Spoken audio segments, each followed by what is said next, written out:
pouvoir public et des mesures à mettre en œuvre. Mais je vais vous laisser vous présenter, messieurs, dames, en minorité. Hein. Honneur aux dames.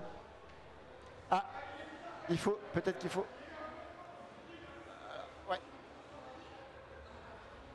Essaye. Bonjour, voilà. Ça marche.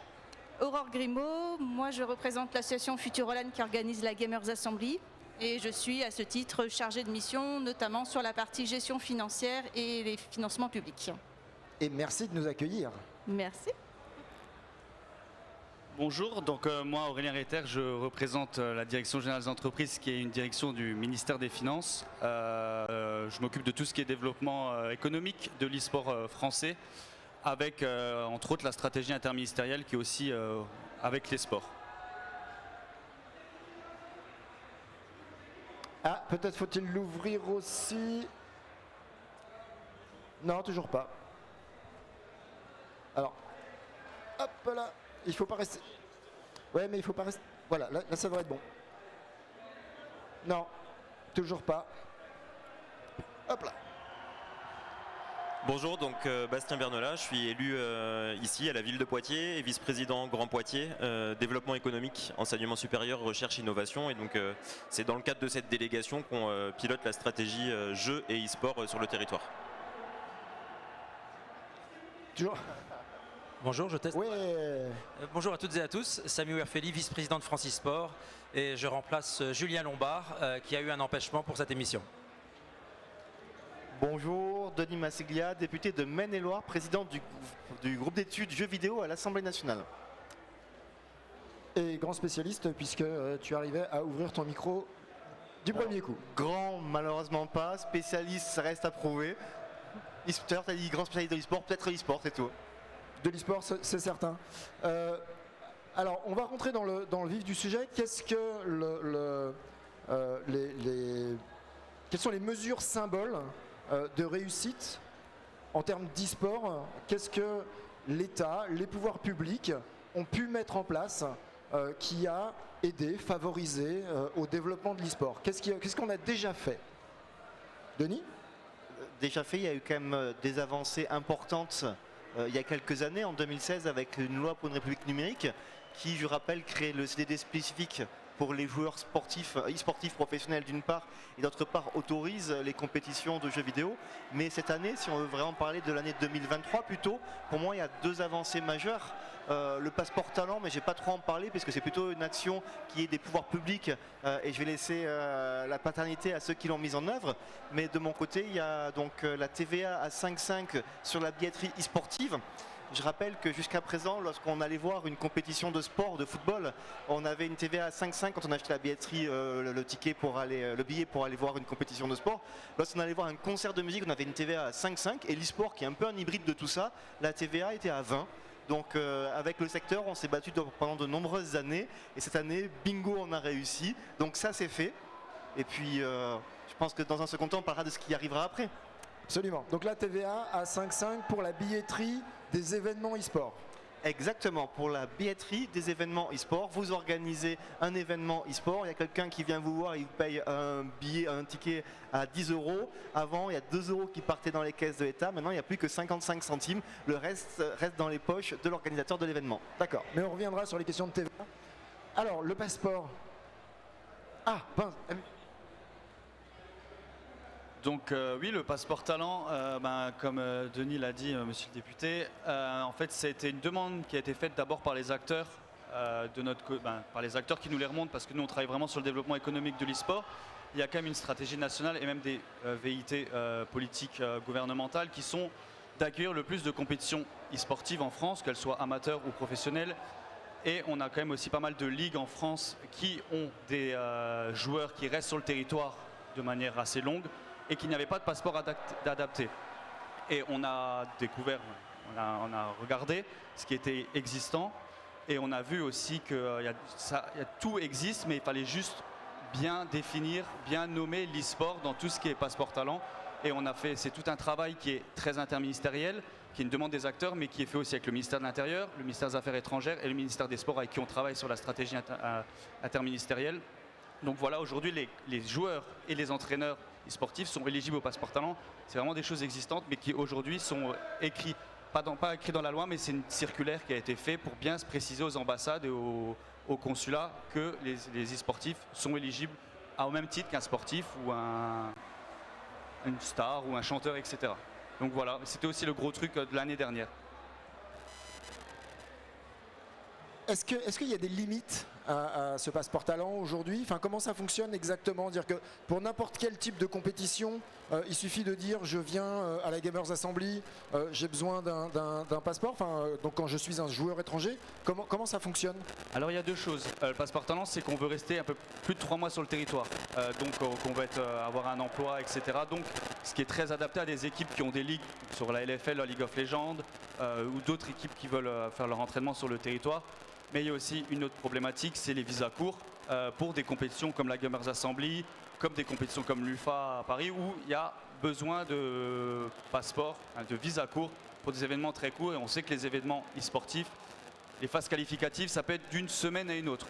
Donc c'est très compliqué. Donc là, on est en train d'expertiser, de trouver un dispositif qui existe, c'est existant, mais quelque chose qui améliore et qui facilite pour ces visas courts, pour des compétitions qui passent à une autre, pour un peu accélérer certains processus où on essaye déjà en amont pour les visas courts d'avoir en début d'année, et je le précise s'il y a des acteurs qui nous entendent, des organisateurs ou éditeurs, que nous on est toujours preneurs des événements qui vont être organisés dans l'année. Comme ça on peut déjà les remonter aux ambassades en leur disant il y a tel événement qui risque d'avoir des visas courts.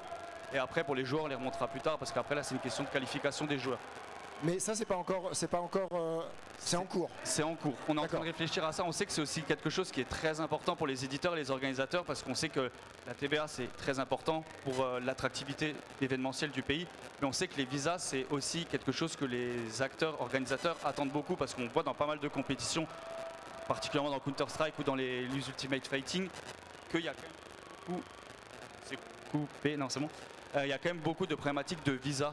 Et en fait, c'est aussi ça qui fait qu'un pays est choisi ou non, parce que la TVA, mais aussi une question de visa. Est-ce que ces visas courts, ils pourraient être étendus aussi pour les e-sports amateurs ou c'est réservé que pour les professionnels? Ah non, c'est même amateur. Je sais que là, si je ne me trompe pas, à la Gamers Assembly, il y a des joueurs qui viennent des pays d'Afrique, si je ne me trompe pas, et on a un peu facilité cette... accéléré, on avait identifié la Gamers Assembly, bon elle est identifiable parce que ça fait 24 ans, la 24e édition là. C'est la 24e année. J'ai bien suivi, mais on savait déjà et on l'avait déjà indiqué et on a discuté avec les organisateurs dont vous pour accélérer des demandes parce que c'était aussi phase de qualification et des choses comme ça. Mais c'est accessible aux amateurs comme pros pour le coup. Oui, en effet, cette année, on a plusieurs délégations qui viennent d'Afrique. On a le Mali, le Bénin, Madagascar, Kenya. Je pense que j'en oublie une ou deux. Mais en tout cas, merci Aurélien de nous avoir accompagnés pour pouvoir faire venir toutes ces délégations. On fait un travail jusqu'au dernier kilomètre parfois au niveau ministériel, donc de rien, avec plaisir. Mais c'est vrai que c'est important pour les organisateurs de compétition et pour les joueurs évidemment eux-mêmes. Est-ce que, et on va passer ensuite à un autre sujet, mais est-ce que ça fonctionne dans l'autre sens, c'est-à-dire pour les joueurs français qui demandent des visas à l'international, quels sont les pays qui sont en avance là-dessus? Et est-ce qu'on peut envisager demain un accord international autour de ces visas e-sport? International, je ne sais pas. Peut-être européen, mais après, ça, je ne peux pas vous dire parce que c'est vraiment une question de pays. Les relations un peu diplomatiques, c'est vraiment une question de pays. Là-dessus, nous, on n'a vraiment pas de marge de manœuvre dessus. Mais en tout cas, je sais que le passeport français pour des joueurs français, il est assez aisé pour aller d'autres. Mais il y a d'autres nationalités où c'est des fois un petit peu plus compliqué, mais c'est politique et ça dépasse vraiment l'e-sport. C'est vraiment diplomatique parfois. Alors j'ai des éléments de réponse pour ça, Emmanuel, si tu le souhaites. Oui, justement. J'allais demander à Francisport. Au niveau de Francisport, mais surtout moi, d'un point de vue professionnel, ça fait 15 ans que j'évolue à l'international. Et donc du coup, j'ai pu échanger avec mes homologues, et notamment l'Allemagne, qui suit de très près tout ce qui se passe en France. Juste pour revenir un petit peu en arrière, lorsque tu posais la question sur l'implication des institutions dans l'écosystème e-sport, on est quand même très chanceux en France. Et je dis pas ça pour... parce que tu as un député à côté de toi. Oui, exactement. C'est pas juste pour ça, mais parce qu'en fait, déjà de 1, les pouvoirs publics écoutent Francisport. On a vraiment une relation continue avec eux. Les actions qui ont été mises en en place sont considérées comme pionnières dans le monde entier.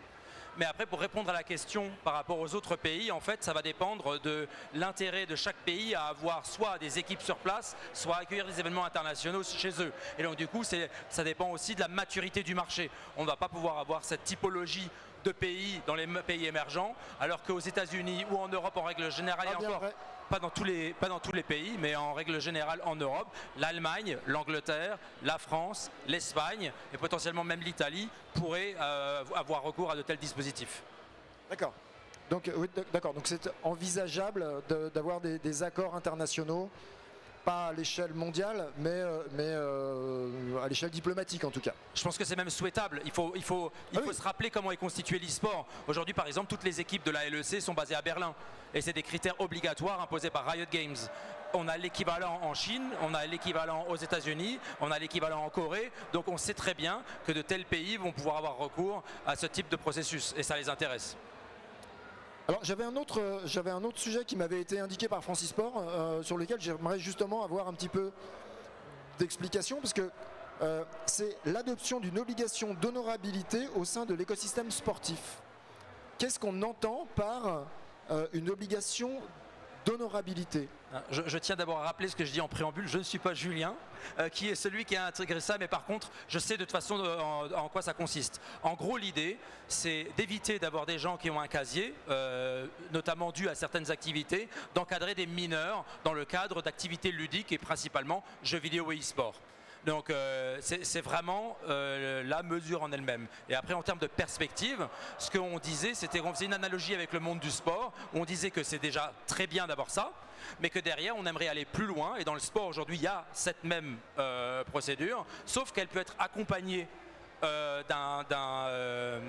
d'une action de l'État que nous, aujourd'hui, dans l'e-sport, à laquelle on ne peut pas recourir. L'État est assermenté pour aller contrôler les différentes personnes qui vont encadrer les mineurs, alors que nous aujourd'hui c'est plutôt à nous de faire l'exercice, de se renseigner sur la personne, mais on ne pourra pas déléguer une investigation. Donc ça n'est pas une avancée qu'on a obtenue des pouvoirs publics, ce serait quelque chose à obtenir. Absolument. Ah oui, donc on me l'a mis dans la mauvaise case. On est à la première étape, on va dire ça comme ça. C'est ça, c'est un souhait de l'écosystème e-sport que d'avoir justement ce contrôle.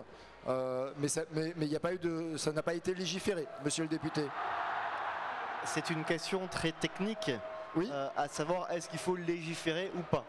Et là-dessus, il faut qu'il y ait un débat parce que en aucun cas, moi, je suis le représentant du gouvernement, je suis le représentant des citoyens. Et donc, il y a deux possibilités. La première, c'est celle d'inscrire ça dans la loi, et donc il faut pouvoir créer une proposition de loi pour pouvoir l'intégrer. Ou alors, ce qui est aussi une possibilité, c'est que ce soit sous forme de décret, c'est-à-dire que c'est le gouvernement directement qui réalise un décret pour mettre en place ce type d'obligations et d'exigences. Là-dessus, ça fait partie de mon côté d'une réflexion que j'ai dans mon petit coin de tête et qui sera groupée à toutes les autres réflexions lorsqu'on aura à disposition dans le mois qui vient un rapport qui est actuellement en cours par plusieurs personnes. Il y en a d'ailleurs deux qui sont aujourd'hui présents dans le débat, donc par plusieurs personnes qui travaillent avec l'État pour faire un rapport sur comment structurer l'e-sport en France. Et je pense que ce sera un des points qui sera présent, alors peut-être pas dans le rapport, j'espère, je ne le sais pas parce que le rapport est en cours d'écriture si j'ai bien compris, mais de toute façon qui sera présent dans les réflexions pour être intégré, si c'est pas par décret, dans un texte de loi dans les prochains mois. En même temps, on est peut-être aussi là pour leur donner des idées pour le contenu du rapport. Là-dessus, moi je veux vraiment féliciter les trois fonctionnaires, je ne sais pas si c'est exactement fonctionnaires qu'on dit, qui travaillent sur ce sujet, parce que ça fait maintenant plusieurs mois qu'ils sont dessus. Ils ont vraiment fait le tour de l'ensemble des acteurs de l'e-sport, de façon extrêmement large, allant de la structure la plus petite sur le territoire, avec vraiment un aspect très amateur, jusqu'aux structures les plus fortes que peuvent être les grandes structures françaises, tout en rencontrant d'autres associations et même des politiques, et je crois même également l'administration. Donc ils ont vraiment fait un tour extrêmement complet et j'ai hâte de pouvoir accéder à leurs travaux parce qu'ils ont une expertise qu'en tant que législateur je n'ai pas, et donc je vais vraiment pour m'appuyer sur tous les travaux qu'ils ont menés pour quelque part cranter des évolutions dans les prochains mois dans le cadre législatif.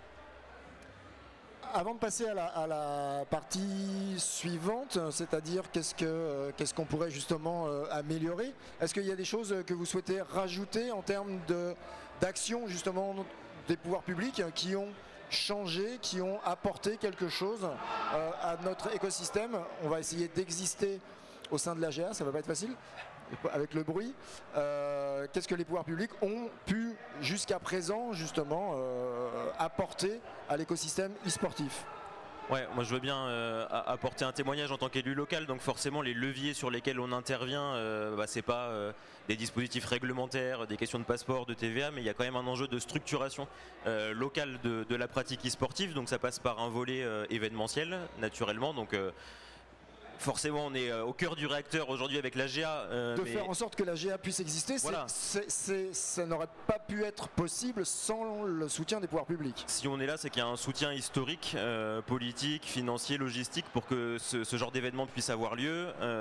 Et puis là on est sur la grosse GA, mais il y a aussi une Gamer Halloween. Donc il y a aussi d'autres temps forts dans l'année qui permettent de pratiquer le e-sport. Donc il y a ce volet événementiel. Il y a aussi l'événementiel à destination des familles. Parce qu'il y a tout un enjeu aussi de diffuser la pratique e-sportive dans la vie courante. Et puis on a accompagné la structuration territoriale via la pratique de l'e-sport via des clubs territoriaux. Donc là c'est plutôt une action des Orcs Grand Poitiers, donc un club territorial, de la même façon que des jeunes peuvent s'inscrire au foot, au basket ou dans des sports, pratiquer le e-sport avec une pratique saine et encadrée, donc le volet événementiel, le volet pratique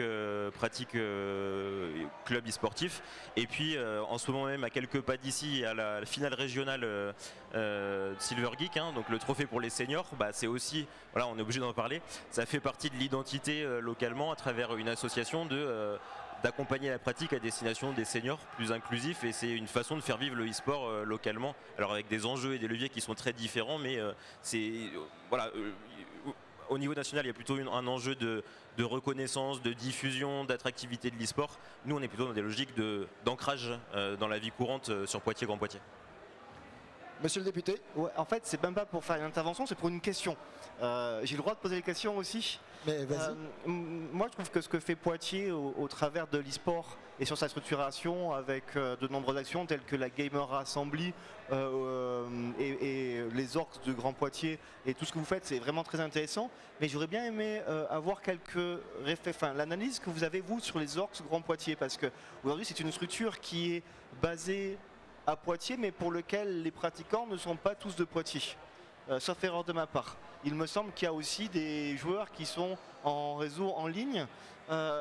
Quelle est la réflexion pour vous pour essayer éventuellement demain, non pas de construire une communauté, mais clairement une association dans laquelle la pratique se fait de façon hebdomadaire en physique sur le territoire? Je ne sais pas si ma question est claire. Ouais, je pense qu'il n'y a pas une seule bonne réponse à cette question-là. De toute façon, les associations, elles interviennent à des échelles géographiques qui sont différentes. Il y a une structuration en club avec des antennes dans des communes qui permettent d'animer une pratique sur le territoire. Et puis après, il y a des joueurs avec des enjeux de rayonnement aussi. Nous, à partir du moment où on soutient des actions e-sport, il y a les deux enjeux. Il y a à la fois faire la promotion d'acteurs Futurolan, les Orcs Grand Poitiers, Silver Geek qui sont sur notre territoire et qui portent des actions et un plaidoyer aussi à l'échelle nationale, parce que c'est des acteurs qui sont bien identifiés. Silver Geek, clairement la pratique du e-sport chez les seniors, on sait que ça vient d'ici. Le club des Orcs Grand Poitiers, c'est le premier à avoir eu l'agrément jeunesse éducation populaire et à intervenir aussi dans le cadre scolaire en lien avec le rectorat. Donc ça c'est une fierté pour nous, ça a un impact sur le territoire, mais l'objectif c'est que ça SM. Donc il y a vraiment ces deux volets, à la fois ce qui se passe sur le territoire et puis la promotion qu'on peut en faire via des livres blancs, via Francis Sport auquel aussi on participe activement. Donc c'est pas l'un ou l'autre, c'est et l'ancrage et le rayonnement. Je suis obligé de rebondir dessus pour dire que ce qui se passe à Poitiers, et ça va répondre aussi à ta question, c'est aussi ce qui a inspiré le mécanisme des antennes chez Francis Sport. Donc dans l'idée, chaque région a sa personnalité et derrière, il y a une chaîne de valeur avec des acteurs différents qui ont des activités différentes, mais qui à terme, s'ils sont consolidés, arriveront à travailler ensemble pour développer le dynamisme de la région. C'est vraiment le principe de base qui a motivé Francis Sport à développer ces antennes régionales.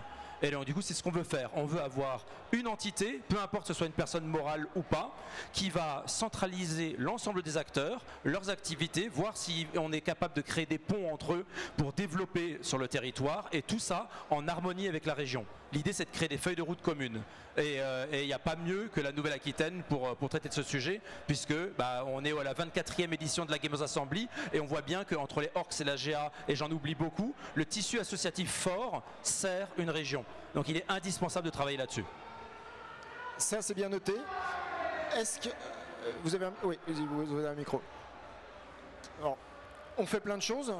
Qu'est-ce que concrètement toutes ces actions ont pu avoir comme impact sur évidemment la GA, mais globalement pour les organisateurs d'événements tels que Futuroland?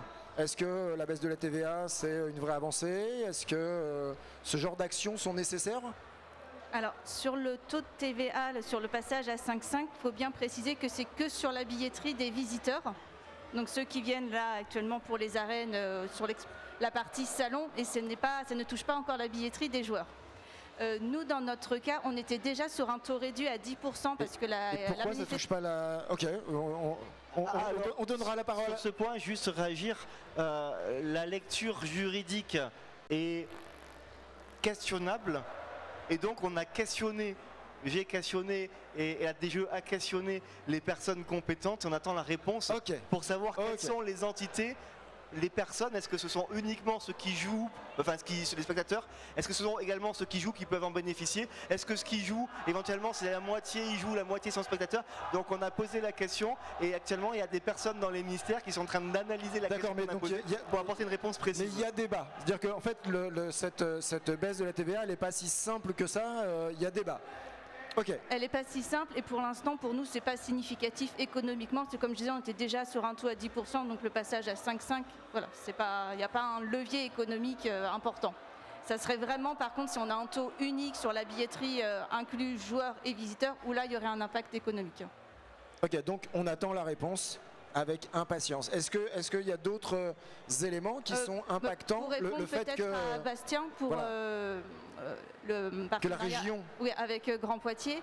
La petite nouveauté, d'ailleurs, ce qu'a dit tout à l'heure ce matin Florence Jardin, c'est aussi le passage sur une convention triennale sur 3 ans qui permet de sécuriser le financement de l'association et de la Gamers Assembly sur 3 ans. Super et ça, nouvelle. C'est aussi une avancée pour nous.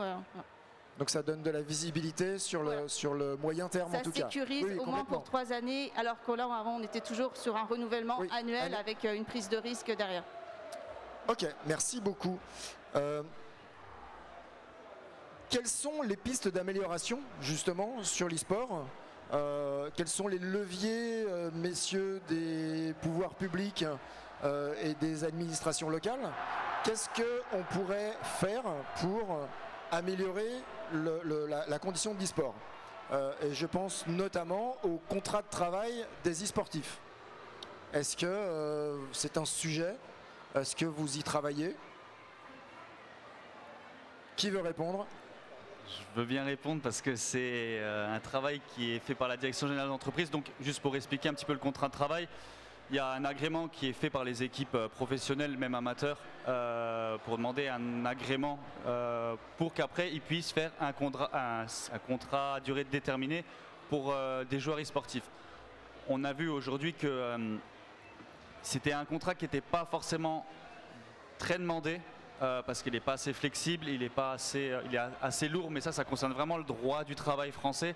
Après, je ne sais pas si Samy a peut-être un benchmark un petit peu international, parce que nous, on sait par exemple qu'en Allemagne, c'est un petit peu plus souple pour les contrats des e-sportifs, et je pense que c'est peut-être aussi pour ça que Riot, peut-être à Berlin aussi, je ne sais pas.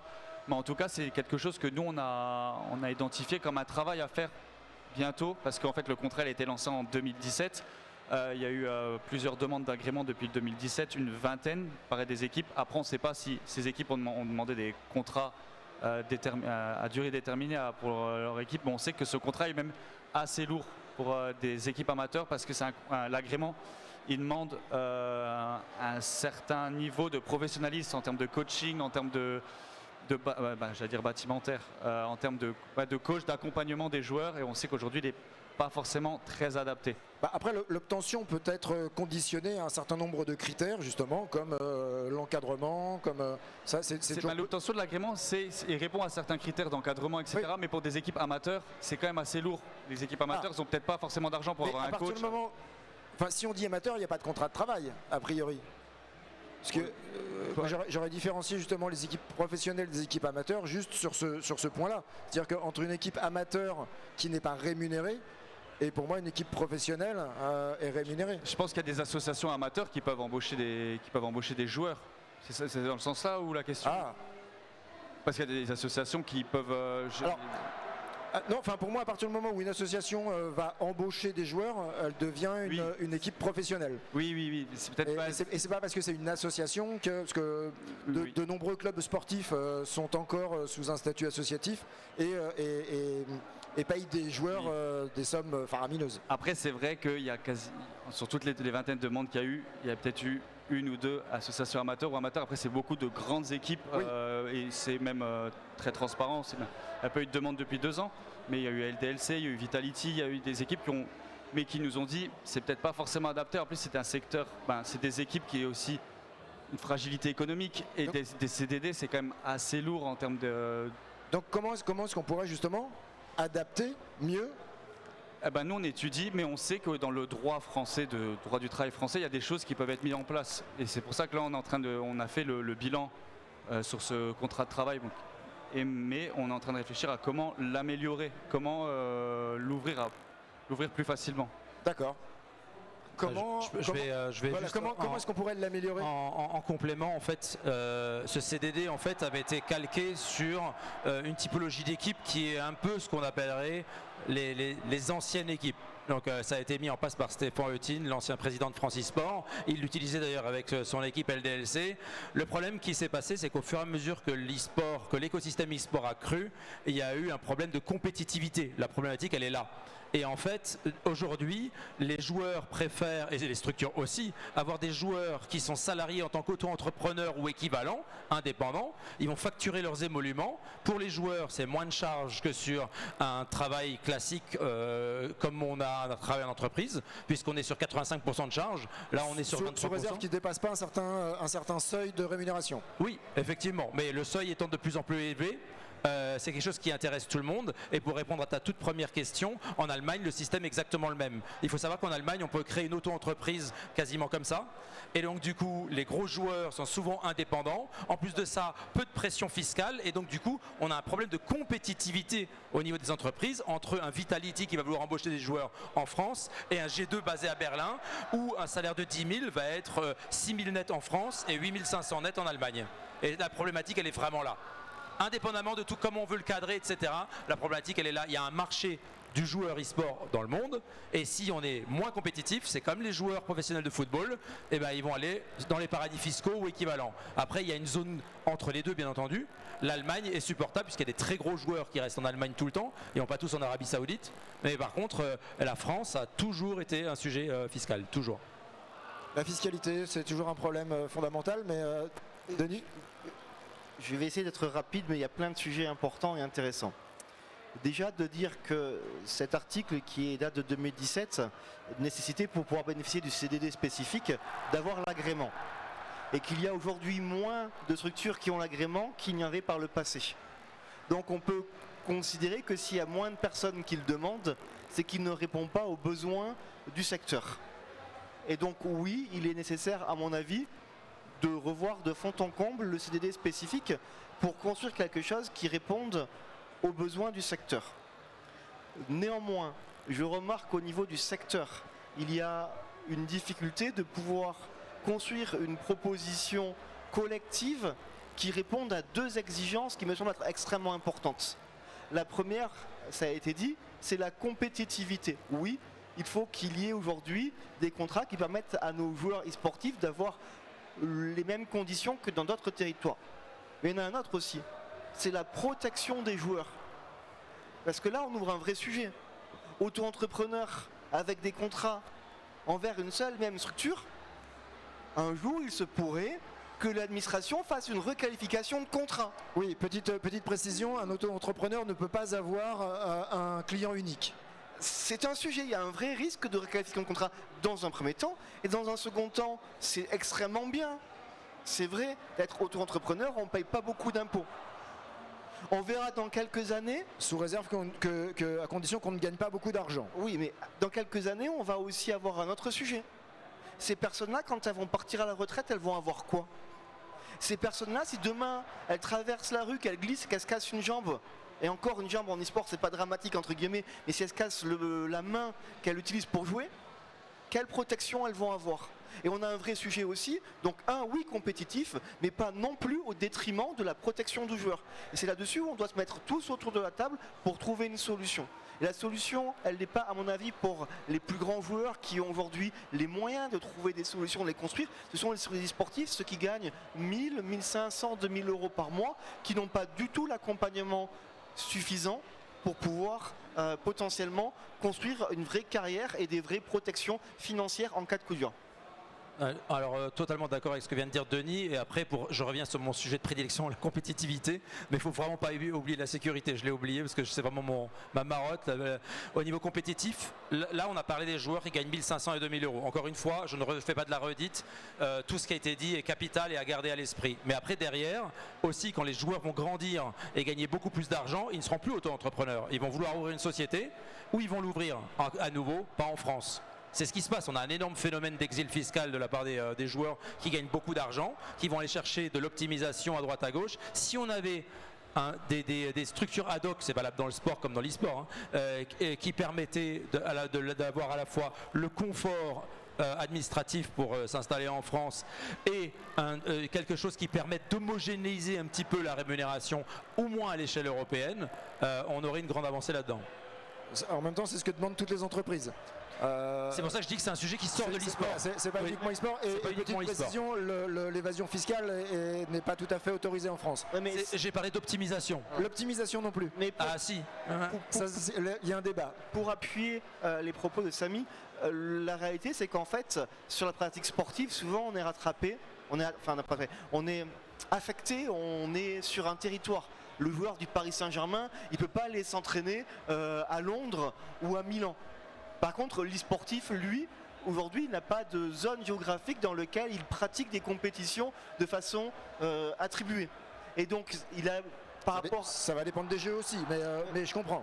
La plupart des jeux, en fait, la plupart des compétitions, elles sont pas, à part éventuellement la LFL, quoique, la plupart des compétitions sont mondialisées. Donc, qu'il soit basé, lui, physiquement en Suisse, en France, aux îles Caïmans, à Andorre pour certains ou à Malte, c'est pas forcément un problème. Donc oui, c'est un critère qu'il faut qu'on mette dans la réflexion pour l'attractivité des contrats. Oui. Après, moi si je me trompe pas, mais il y a des bonnes pratiques qui sont faites par des éditeurs de Riot qui obligent leurs joueurs à avoir des contrats qui les protègent aussi, si je me trompe pas, en tout cas en Allemagne. Parce que c'est pour ça qu'ils sont tous basés à Berlin. C'est une affirmation, en même temps c'est une question, mais je crois que les éditeurs aussi peuvent apporter des bonnes pratiques dans la manière aussi de protéger leurs joueurs et dans leur manière d'être salariés. Absolument, mais c'est un cas concret que je n'ai vu que chez Riot, qui oblige les structures à se professionnaliser, et qui impose des standards qui forcément protègent un petit peu les joueurs, oui. Mais après, je ne suis pas un spécialiste des joueurs comme j'en ai pas encadré depuis très longtemps, et il faudrait demander à des gens qui ont le nez directement dans ces contrats. Mais oui, Riot impose des protections aux joueurs. Et juste pour terminer, pour faire une transition avec ce que vient de dire Denis, il y a quand même des pays, et là je ne vais pas les citer, qui ont carrément des stratégies pour attirer les équipes e-sport et donc éviter les problèmes sous-jacents auxquels tu faisais référence de potentiellement latence. Non, ils sont prêts à accueillir des équipes entières sur des territoires pour justifier leur terrain de jeu là-bas et pouvoir du coup avoir une société, soit qui les représente, soit qui représente l'ensemble avec les avantages fiscaux qui vont bien. Il faut garder ça à l'esprit parce qu'il y a clairement une compétition financière d'ordre mondial. Bon, en même temps, c'est ce qui est plutôt une bonne nouvelle, c'est que l'e-sport devient un vrai business, une vraie économie mondiale avec une compétition mondiale entre les différents acteurs. Absolument. Il faut juste pas rester candide sur le sujet. Mais peut-être qu'il serait intéressant pour une prochaine table ronde d'y inclure justement un éditeur, et pourquoi pas Riot, puisque on ne pourra pas de toute façon faire sans les éditeurs.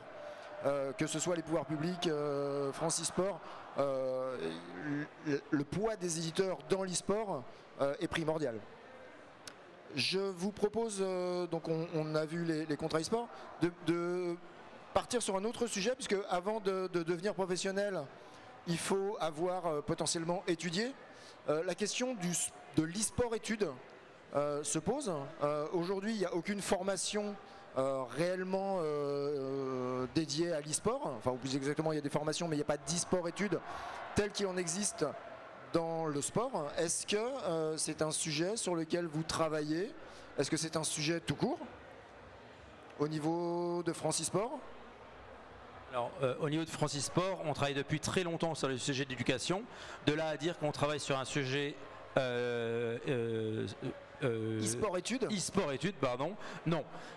Déjà pour la première raison, c'est que moi j'enseigne depuis 7 ans maintenant. Et donc du coup, on s'est rendu compte que de la formation continue de longue durée, c'est très compliqué, puisqu'en fait l'e-sport c'est une sorte de spécialisation qui peut se greffer à n'importe quel cursus scolaire existant.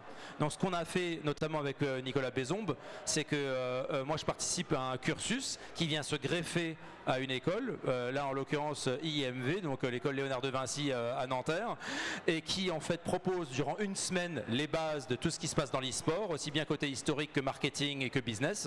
Derrière, les étudiants, pour ceux qui sont intéressés, ont des projets de moyenne longue durée, donc soit sur l'année, soit sur N+1, et qui les permettent de s'immerger dans cet écosystème. Je trouve ça plutôt sain que de dire je vais avoir un cursus en 5 années sur l'e-sport.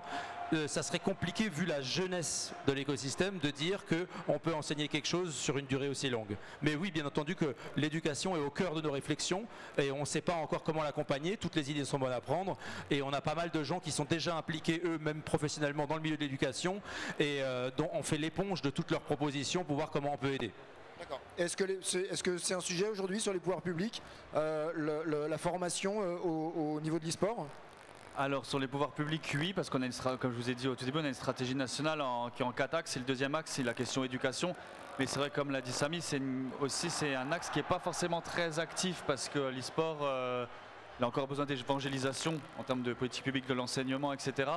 On voit quand même qu'il y a des beaux projets qui se créent depuis quelques années, même depuis l'année dernière. Je pense au projet d'Armatim à EdukiSport à Versailles.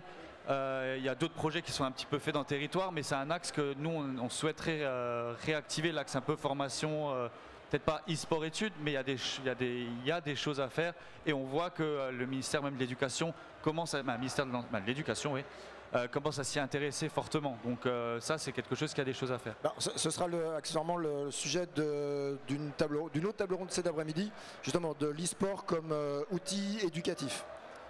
Peut-être nous, ici localement, on adresse plutôt les formations sur les métiers périphériques à l'e-sport. Donc il y a eu 2 réalisations. Hein.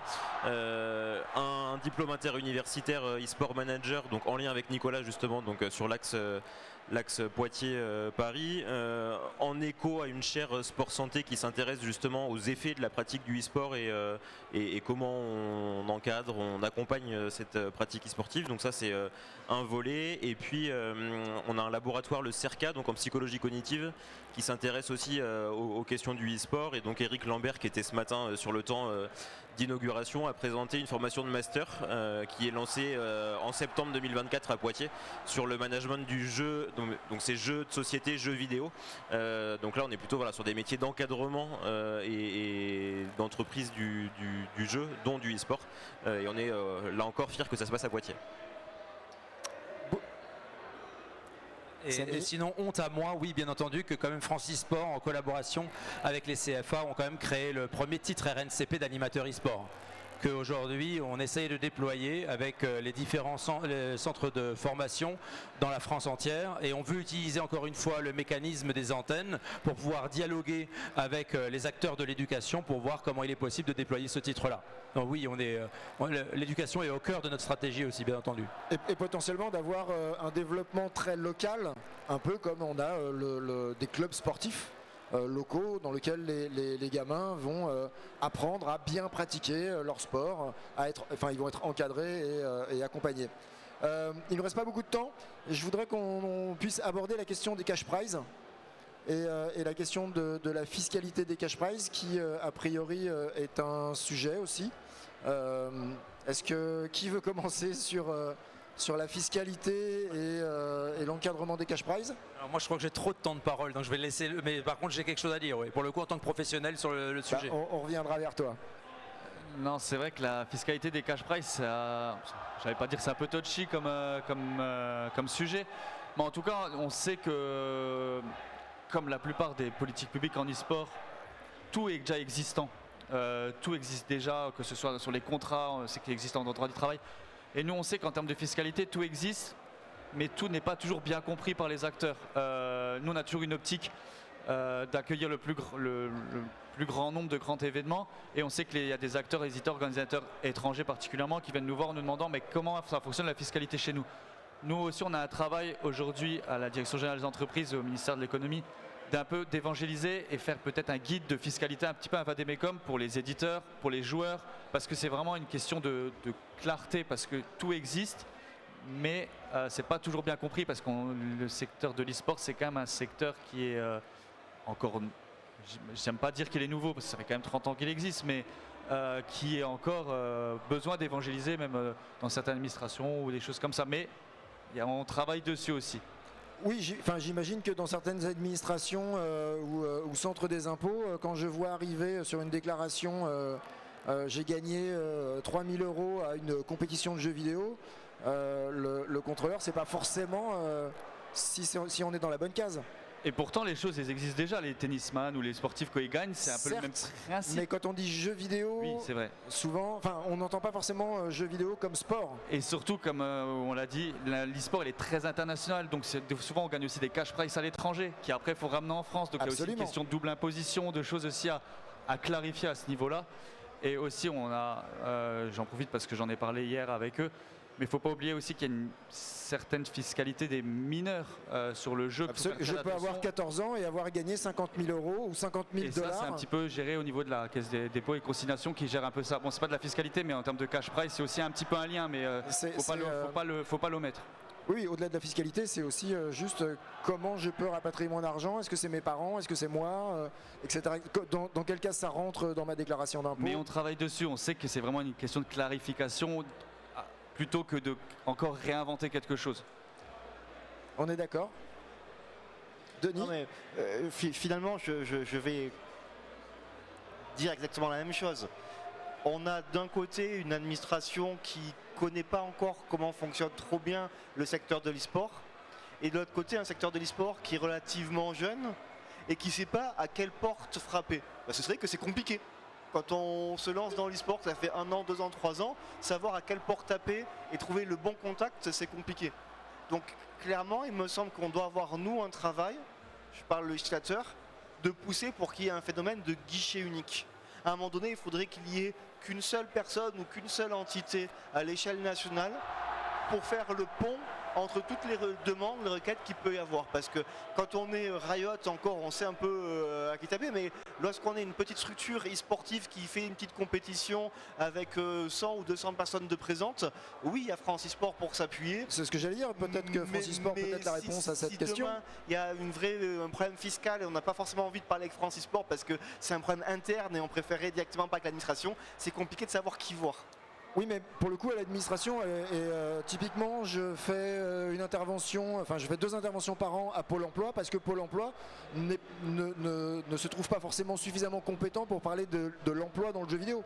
Je l'entends, mais... Et je pense qu'au service des impôts, dans chaque ville, trouver la personne compétente au service des impôts qui va pouvoir me renseigner sur la fiscalité. J'entends, mais aujourd'hui, c'est pas évident. Je suis une entreprise industrielle de 3 personnes. Je veux exporter. J'ai un truc qui s'appelle T-France Export. Elle est dans ma circonscription, dans mon département, dans ma région, dans l'État. Demain, je suis une équipe e-sportive de 5 personnes, je vais organiser un événement, je vais voir qui? C'est la question. Donc c'est pour ça que moi je prêche vraiment la notion de guichet unique, une entité à définir. Je parle pas du niveau associatif, mais au niveau gouvernemental, au niveau de l'administration, où en fait chacun peut aller poser sa question et avoir une réponse de quelqu'un qui est référent et compétent sur le sujet. Samy? En fait, vous avez tous les trois posé les bons jalons. Donc j'ai envie de dire, le Vademecum, on l'accueillerait avec grand plaisir. Il est nécessaire. Le guichet unique est impératif. Et pour moi, le guichet unique, il doit être chez Francisport.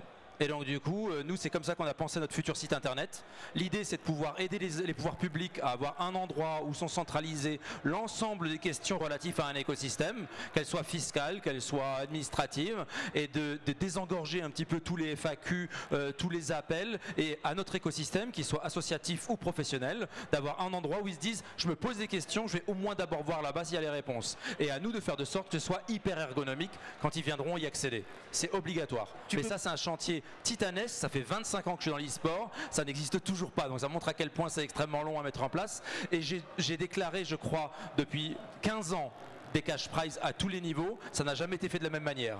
Donc, et encore pire quand ça vient de l'international. Donc le Vademecum, avec grand plaisir. Tu peux pas, non mais je réagis vite. Tu peux pas mettre le guichet unique de l'administration chez Francisport. Sur certains sujets, moi personnellement, je pense que si, mais après derrière, c'est à discuter avec l'administration. Parce qu'en fait, l'e-sport est un outil hybride.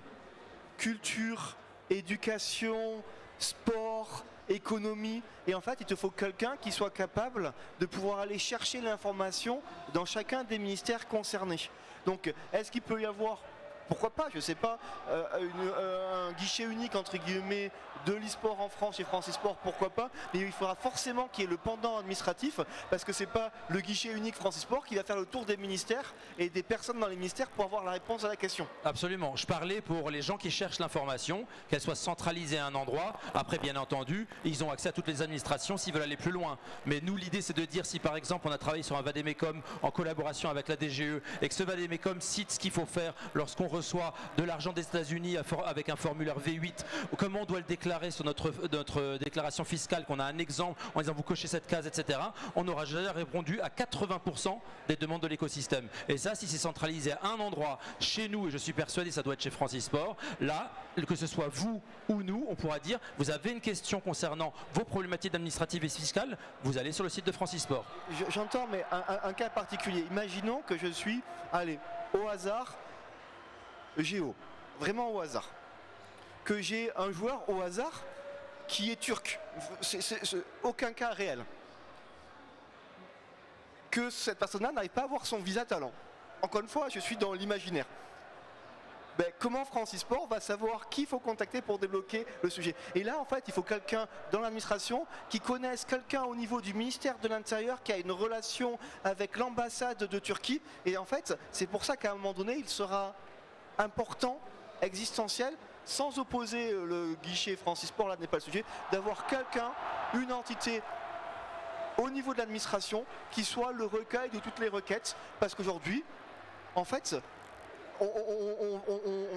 même moi de mon côté en tant que législateur, je ne sais pas trop qui aller voir. Alors heureusement qu'on a des personnes qui font le lien et qui nous aident, mais c'est très très très compliqué.